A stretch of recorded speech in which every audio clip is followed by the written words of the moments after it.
kalian masih merasakan ketegangan di semifinal ketika Indonesia mengalahkan Singapura di second leg Piala AFF. Gue masih merasakan ketegangan itu. Tambah lagi ketika lihat Thailand lolos dari hadangan Vietnam di second leg semifinal, bermain 0-0 dengan organisasi permainan mereka yang menunjukkan mereka tahu mau berbuat main seperti apa ketika Vietnam bermain sangat baik di semifinal kedua.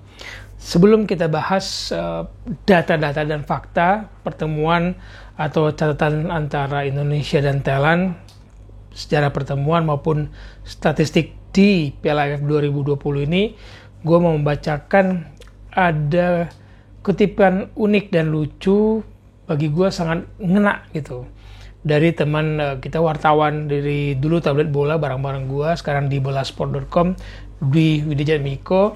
Dan dia mengambil perumpamaan film yang sangat gue suka, film Replacement. Itu film yang kalau gue dulu nggak bisa tidur, itu ambil DVD-nya dulu, itu putar tengah malam, ketawa-ketawa lucu-lucu. Tapi ada yang menarik dan gue mau bacain sebagian buat kalian sehingga nangkep gitu loh ketegangan yang tercipta di semifinal kedua itu. Gini ceritanya. Atlet bisa ngeblank di arena pertandingan? Bisa. Kayaknya ngerasa udah jalanin pertandingan dengan baik, kayaknya semua udah baik gitu. Tiba-tiba terjadi satu kesalahan, disusul kesalahan berikutnya, disusul kesalahan lain lagi, dan terus terjadi kesalahan seperti itu. Film yang dibintangi Keanu Reeves itu namanya The Replacement. Kesalahan-kesalahan seperti itu disebut quicksand alias pasir hisap. Tahu ya, karakter quicksand, semakin kita masuk bergerak, semakin kita masuk ke dalamnya, kita terperangkap di dalamnya. Jadi nggak boleh banyak gerak. Semua serba salah. Berbuat menyelamatkan diri, makin masuk, nggak menyelamatkan diri, tetap pelan-pelan masuk. Gitu. Gue lanjutin ya. Begitu udah kena quicksand, semua yang dilakukan serba salah. Semakin berontak, malah semakin tenggelam. Mungkin itu yang terjadi sama timnas Indonesia di 2 menit terakhir babak pertama dan sepanjang waktu normal babak kedua. Timnas Indonesia ngeblank. Timnas Indonesia kena quicksand dalam 47 menit itu. Waktu menyerang, tembakan meleset kemana-mana. Operan akhir nggak akurat. Bola kerebut sama lawan. Waktu bertahan, pelanggaran-pelanggaran yang nggak perlu terjadi. Dan ternyata malah dilakukan. Semua jadi serba salah. Semua yang kayaknya nggak masuk akal malah jadi kenyataan. Hanya 2 menit setelah lawan bermain dengan 10 orang, keunggulan 1-0 malah hilang. Sedang berusaha kembali unggul, plus lawan jadi main dengan 9 orang karena 2 kartu merah ya. Malah kebobolan lagi dan berbalik tertinggal 1-2. Nah, udah susah payahnya main skor 2-2, malah dihukum penalti 2 menit kemudian. Semua jadi serba salah kan. Perumpamaan yang baik sekali dari teman kita yang biasa kita panggil Wiwit. Untungnya ngeblank atau quicksand-nya timnas Indonesia nggak kebablasan. Nadeo Arga Winata bisa disebut pahlawan dengan penyelamatan penalti di injury time. Bukan cuma menjaga skor tetap 2-2, tetapi penyelamatan itu juga memenangkan tim dan membakar semangat lagi untuk kemudian menang skor akhirnya 4-2. Di perpanjangan waktu, timnas Indonesia nggak ngeblank lagi dan akhirnya bermain sepatutnya sebuah tim yang unggul jumlah pemain 11-9 plus nanti menjelang akhir pertandingan kiper mereka kena kartu merah. Quicksand, serba salah. Itu yang terjadi ketika timnas Indonesia menghadapi Singapura. Apapun dilakukan salah. Nah, gue punya beberapa catatan pertandingan dari fase grup hingga semifinal ini, dan nanti kita lihat head to head-nya Indonesia dan Thailand. Sepanjang pertandingan sampai semifinal kemarin, Thailand itu mencetak 12 gol, Indonesia 18 gol. Produktif kita. Tapi Thailand hanya kemasukan 1, Indonesia kemasukan 7. 1/7 soal kemasukan. Nah, fase produktifnya Thailand itu paling 15 menit terakhir, paling tinggi. Mereka nyetak 4 gol di 15 menit terakhir. 15 menit terakhir kan fase-fase krusial ya, fisik udah menurun, koordinasi permainan mulai kacau. Ini udah nggak masuk karena fisik udah gagal menjaga pemikiran kemudian. Indonesia di mana fase produktifnya? Ada di 31 sampai 45 menit ke 31 ya di babak pertama, 15 menit menjelang babak pertama selesai, dan menit 76 sampai 90, 15 menit pertandingan babak kedua selesai. Ini pengaruh pergantian pemain jelas. Kita harus puji Sintayong dengan memberikan perubahan tactical game dan anti-teori yang bisa menyulitkan pelatih lawan untuk membuat Indonesia ini memain seperti apa dan mereka menyiapkan perlawanannya. Nggak gampang menebak apa yang diberikan oleh Sintayong. Itu fase produktif tadi ya, tapi kemasukan Indonesia paling banyak di 15 menit babak pertama. Mulai kendor kan, ngegas terus tuh, itu catatannya. Catatan berikutnya adalah soal jumlah pencetak gol. Di AFF 2020 ini, Indonesia itu punya 10 pemain yang mencetak gol. Thailand cuma 7. Termasuk si Terasil Dangda yang paling produktif dengan 4 gol dalam usia yang sudah matang lah, 33 tahun. Indonesia 10, berarti variasi serangan dan kemungkinan mencetak gol Indonesia unggul dong dari Thailand. Sebuah modal ya, bukan jaminan, sebuah modal kita untuk membuat variasi tekanan ke pertahanan Thailand. Nah, bagaimana dengan catatan kita di pertemuan?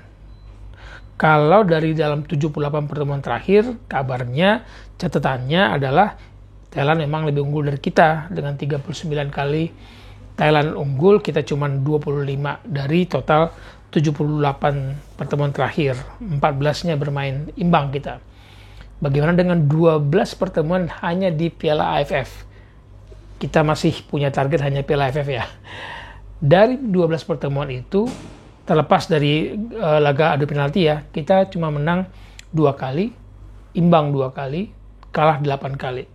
Kalau dihitung adu penalti yang peringkat ketiga, itu kita bisa menang 3 kali. Kalau imbangnya nggak dihitung di waktu normal. Tapi kalau ikut aturan FIFA, dihitung normal, kita hanya menang 2 kali, imbang 2 kali, 8 kalinya kita kalah. Dalam 12 pertemuan di Piala AFF.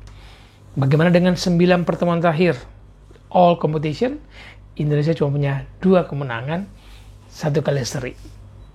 Seri pun itu di duel terakhir kita pada 3 Juni 2021 di kualifikasi Piala Dunia, mainnya di Dubai waktu itu dan pelatihnya sudah Sintayong.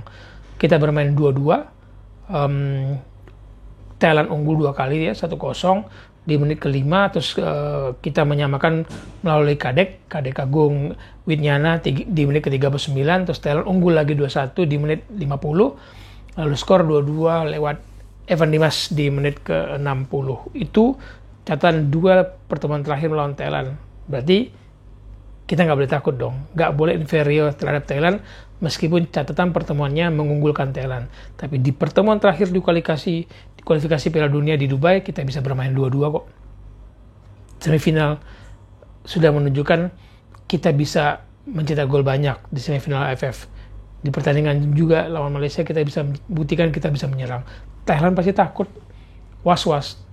Nah, yang bisa mengalahkan kita lagi-lagi diri kita sendiri, konsentrasi kita, fokus ke pertandingan. Kita belum menang apapun, belum menjuarai apapun. Fokus. Nggak boleh inferior terhadap Thailand, karena banyak pemain kita, dan gua beberapa kali ketemu pemain tim nasional, mereka ketemu Thailand tuh yang, udah duluan. Nggak boleh inferior.